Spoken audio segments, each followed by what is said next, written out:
Man, those fairy tales just slap different.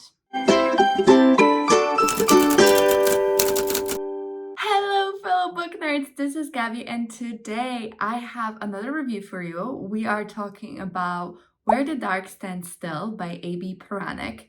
A book I have been dying to read. I've been so excited. I've heard about it for the first time at YOLC, Young Adult Literature Convention in London, and they were doing a raffle, and I wanted to win it so bad and just didn't. And that was sad, and that was upsetting, and that was heartbreaking.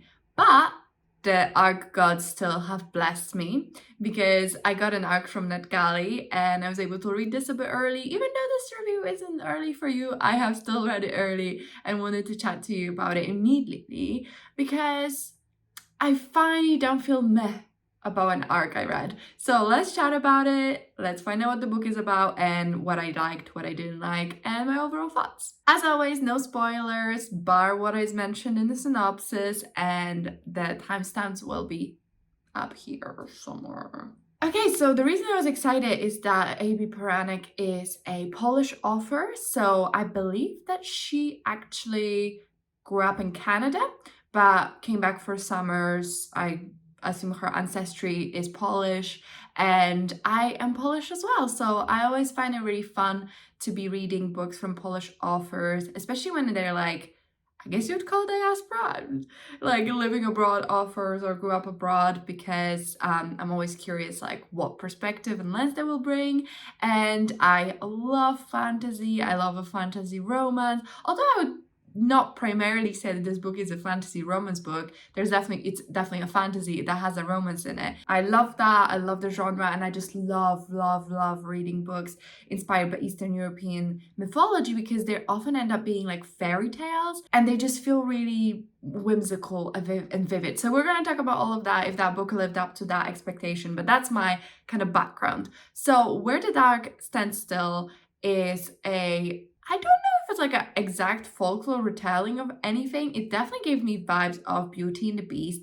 So we follow a main character called Liska. She is just a village girl. She's always grew up in a village. She loves her village, but her village doesn't necessarily love her because she has magical power. She has magic. She can't really control her very well because the village that she grew up with considers magic to be blasphemous, from the devil, you should repent in the Lord, all the good stuff. So she's always been told to repress it, not show it, hide it. So she feels like she has to hide herself. And eventually she is faced with either leaving the village or getting rid of her power. So she knows about this legend that says that in the dark woods that are neighboring her village, if you go there at a certain time of the year, you will find this flower and you can make a wish on the flower and the flower can do pretty much whatever. So she sets out at night, runs away to this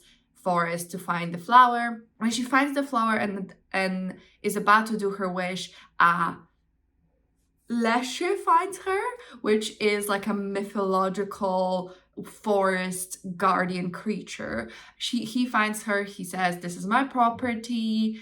What are you doing with that flower? If you really want to get rid of your powers so bad, live with me for a year and then I will get rid of them for you." What ensues is Liska trying to find her place in this abandoned manor in the middle of the magical woods where the only companion is Leshy. Classic setup. You gotta love it. So let's talk about whether the book was good. So firstly, let's talk about writing. I really enjoyed it. It was in present tense, which normally isn't my favorite and I find quite disorienting. But the book either pulled it off so well that I just stopped completely, did not compute that after a while, or it switched, but then I feel like I would have noticed. So either way, I really enjoyed it. Overall, the writing was really solid.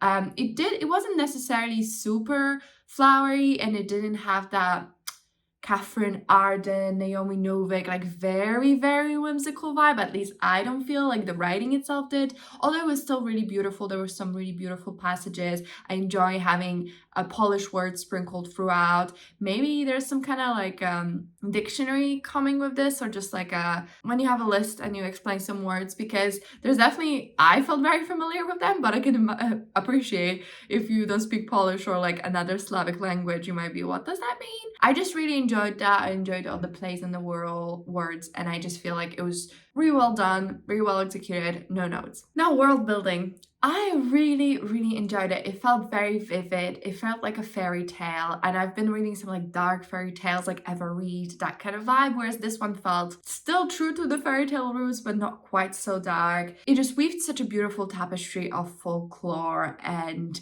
I enjoyed that so much. I had such a good time. I loved all the Polish influences, like I said. It just felt like such a vivid, beautiful world that could definitely be real.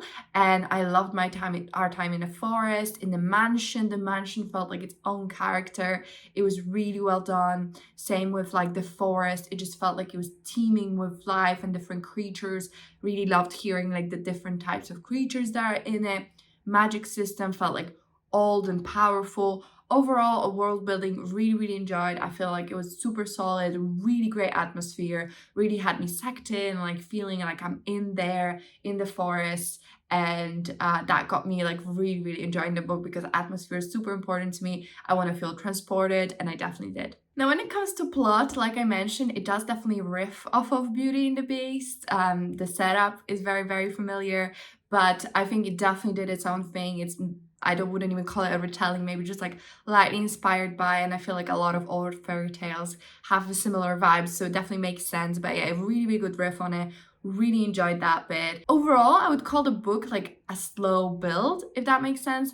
I feel like we took like our time creating the setting, establishing Liska's life before, establishing your fears and hopes, and establishing Leshy as a character, building the manor, building the forest, building the magic system. I felt like everything made sense. Really, the progression, it just worked. And I really enjoy slow burn. I wouldn't even call it a slow burn romance, because it's one book and you can't read the slow burn in one book, but definitely didn't feel like insta love either. And I just really loved like how it was slow as a story. It just took its time to unveil itself to you and help you understand it. So I really enjoyed that. Overall plot had me gasping, had me intrigued, had me guessing where it was going. It wasn't super obvious, but at the same time it all felt like it was meant to be. Not gonna spoil anything about it. I both loved and hated the ending, but definitely mainly loved it. And it was just like very powerful writing, very powerful story, very powerful arc for the main character, very powerful relationship. Enjoyed it all.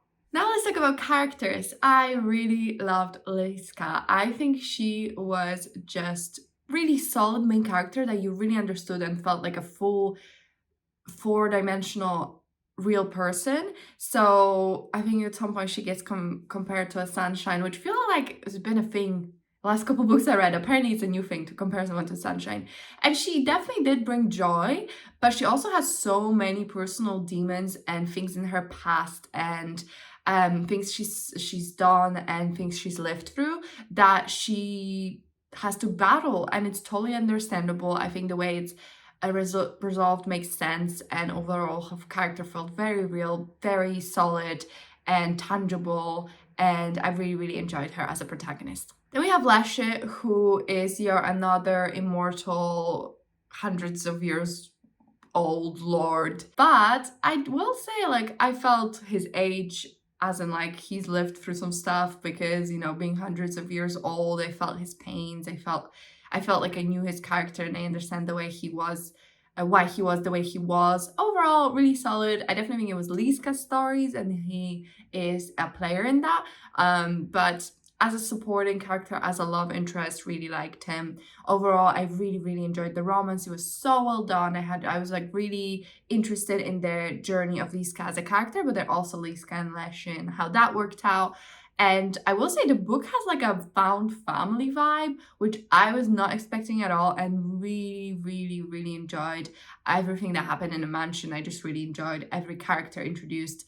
in the mansion. I really enjoyed as well. But I think he also gave a lot of color and definition to characters that are maybe not so likable, or kind of secondary characters in Liska's life, like her mother, people in her village, the priest, things like that. I feel like all of them felt like real people struggling with real issues, and I appreciate that because it's really good when you can feel like the characters like have a life of their own. In terms of themes, the book really talks about the out with the old, in with the new, if that makes sense. It's a country you follow at a brink of change, like change in their beliefs. It's kind of moving on from pagan beliefs into Christianity, and impact that had on like big cities, small cities, peasants, like the tapestry and the relationships between people. It's definitely like a world that's in the flux of that, and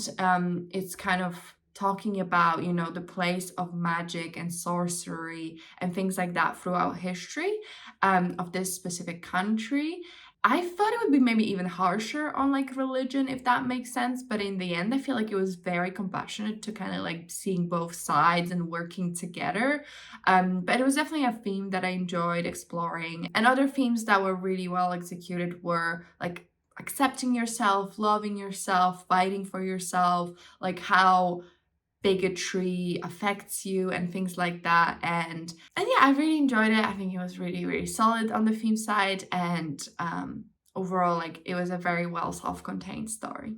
So that's my thoughts. Overall, I adored this book. I just think it did a really great job at bringing to life like Eastern European folklore and world, and like giving it color and creating a very compelling protagonist and antagonist, and there was action scenes, there was slow moments. It just had it all. I really had a great time. I'm so happy because I was like worried I wouldn't like it as much as I hyped it up in my head. But honestly, I just enjoyed it so much. If you enjoy fairy tales, if you crave more books like Bear the Nightingale, or anything by Naomi Novik, or even Eva Reid, although this is nowhere as dark as Eva Reid, I think you will enjoy it. I have a whole vlog like I did years ago reading Eastern European books. I just love like reading things that come from my culture. I think it's just so wonderful, and I'm so glad this one was as good of an entry as it was. And yeah, I gave it 5 stars. If you couldn't tell, I can tell you my CAWPILE breakdown now. 9 for characters, 9 for atmosphere, 8 for writing, 9 for plot, 9 for intrigue,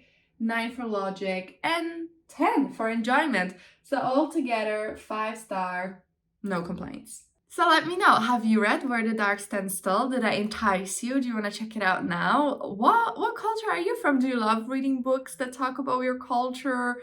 Let me know, like that's something that I really love. I should probably read more actual Polish authors, but I don't live in Poland anymore, so I don't have such an easy access, and also maybe I need to get better at that. So if you have any fantasy or sci-fi recommendations of Polish books, let me know. But yeah, let me know if you enjoyed the book. Let me know if I made you want to read it. Let me know what was your favorite new release this month.